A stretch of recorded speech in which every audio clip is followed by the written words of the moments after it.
So this week, Paramount released the Friday the 13th 8 film box set. It's not like all of them, but it's the first 8 Paramount exclusive ones.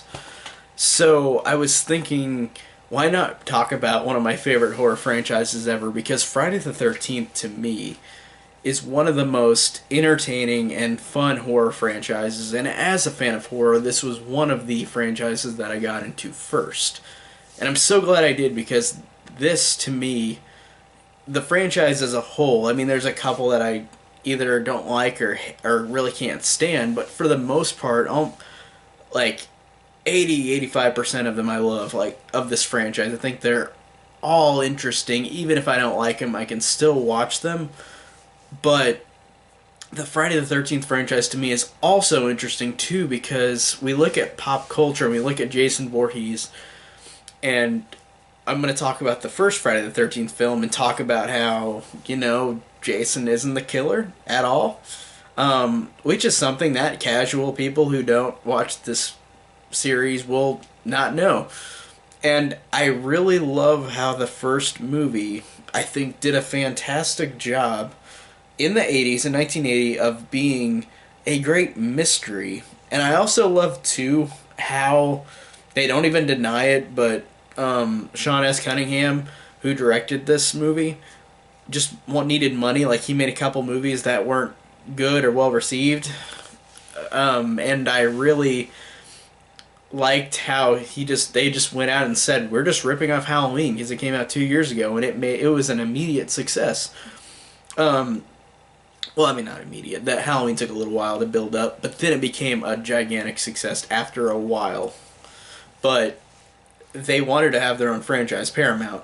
And this is very funny because after Friday the 13th, Paramount specifically made so many horror movies, like a year. It was insane. And I wasn't even born in the 80s, but I really love, even if they're good or bad, I love horror movies, and I love how Friday the 13th, even though it ripped off Halloween, it established such a horror fan base of which made it over 10 years of just literally slasher movie after slasher movie after slasher movie, like every couple months, or like 10 a year, more than that. Like, they really did so many horror films because of Halloween and Friday the 13th specifically. I think those two are the determining factors on what it became the modern slasher, and what brought us all of those 80s horror movies out of and into fruition.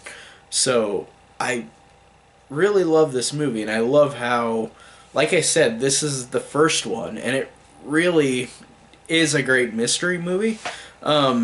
People could argue like this could be a sucky movie too, but for me as a horror fan, I think this is a great horror movie. I think that this works really well. I think that if you went into this in 1980 without any of the sequels out, without knowing anything about Jason Voorhees, who is so embedded in pop culture now, you would be really surprised, and I feel like people were in whenever this movie came out, because I would have loved to be alive then and have seen this in theaters, because this just blew me away the first time I watched it, and I've seen it like 200 times. I've seen it a lot. I've seen it so many times that I know it basically really, really well, and I'd rewatched it just to talk about it. But I love how it has that lasting factor too, that I never have I've never gotten tired of it. I always can watch it anytime, especially the first one.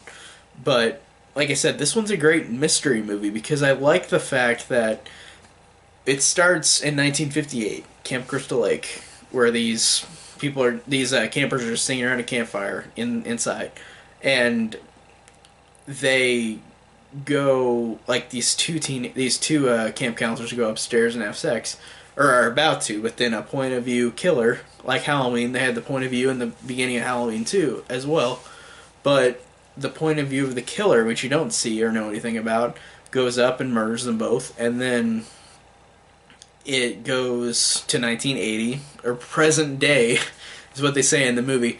It now is in present day, which I think is funny because if you're watching in 2018, it's like, that's not present day. That doesn't make any sense. But I like that. I like that charm, though, that it says present day.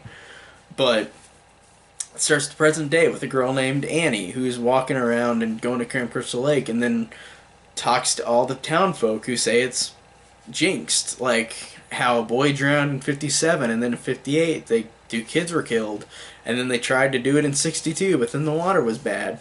So, and then now the Steve Christie character is trying to build it back up, but he's been doing it over a year, and that Enos character who drives Annie halfway is telling her all this. And I like that in a horror movie like this, they're just kind of like nonchalant about this. Like, there were 3 people have gotten killed at this camp, and they don't even like think about it. Like, they don't. The girl Annie is just like, I'm not scared of ghosts. Like, I'm not scared of anything like this. And like the Enos character's like, you're just a dumb kid. And like, I like how they don't care. Like, they're just gonna go regardless of something bad happening. But to be fair, on their end, that I guess that makes sense if it was only like in 62 the water was bad, and then in 58 the kids died, in 57 Jason died. So I guess it was literally 20 or so years after that fact. So I mean, I wouldn't feel super scared to go to this camp. And it was 18 years since the last thing, because he said the water was bad in 62, and then that's it. So it's been 18 years and they haven't had any other problems. So I feel like it's not super unwarranted for these characters to go to this place. It's just like, oh, a couple accidents happened. And I like that that isn't over the top in terms of not a lot happened in the time before they went in the 80s, in 1980. But whenever they're going there and people are telling them don't go, it's like it's kind of a good reason, kind of not, because yeah, 3 people died, but that was 20 or so years ago. So don't you think it would have been done by now? Like, you can go back to this camp and be fine, but no, you can't, because Pamela Voorhees goes on a killing spree. But I love, like I said, how it builds up to never showing her until like the last 20 minutes of the movie. I think that that's really clever. And I think that it's really clever too with the kills, because the Halloween was very bloodless, and that's why I love it. I love how bloodless that movie is, and it's so scary because you don't see anything.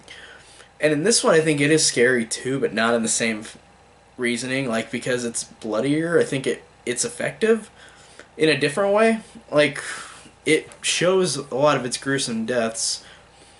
So I feel like both ways it works. Like, it can be violent or be non-violent, but I prefer the non-violent approach more, like Halloween. But this one did a really good job of really gross kills. Like, it really, like, there were some before this, but this is the one that started really the slashers ongoing after this, like the bloody slashers, as opposed to Halloween being bloodless.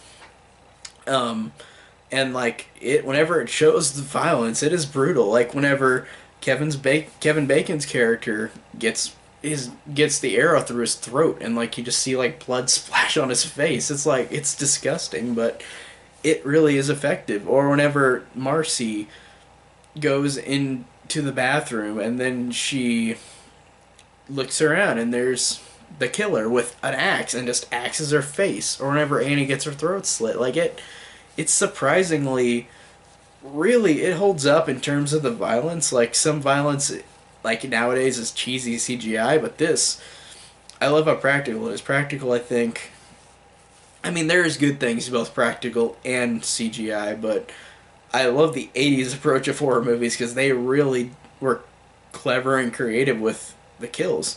Especially in this franchise, especially, but this one I thought was really great with that. And I liked all the characters, too, and characters in which it's a horror movie, so they're not fully developed. They're not supposed to be. It's supposed to be a horror movie. It's supposed to be scary.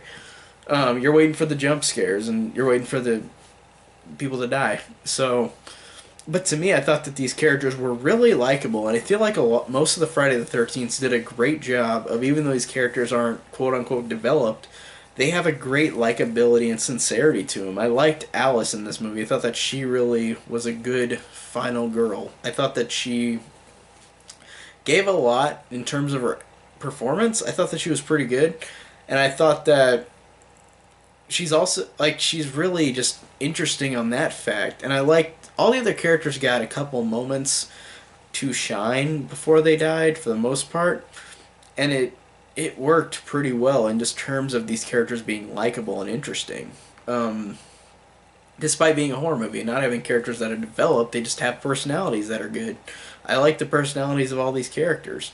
Um, and like I said, the mystery builds up so great to whenever you realize who the killer is, and when Alice is the only one left, and Mrs. Voorhees comes in, and I really, really legitimately love Betsy Palmer's performance in this movie. I think that she apparently she didn't do anything like this before that. She was like on a lot of like wholesome, maybe wholesome shows or whatever. I don't know anything about what she did before, but I know she did. She didn't do any horror, so I really, like I said, I haven't seen her in anything before this time, before this movie, but I think that she did a fantastic job. And the thing I love too is that she is so cynical about this movie because she literally, like, it's Sean S. Cunningham or somebody said that she called the script a piece of shit and she just wanted a new car. So she literally just did it to get a car, to get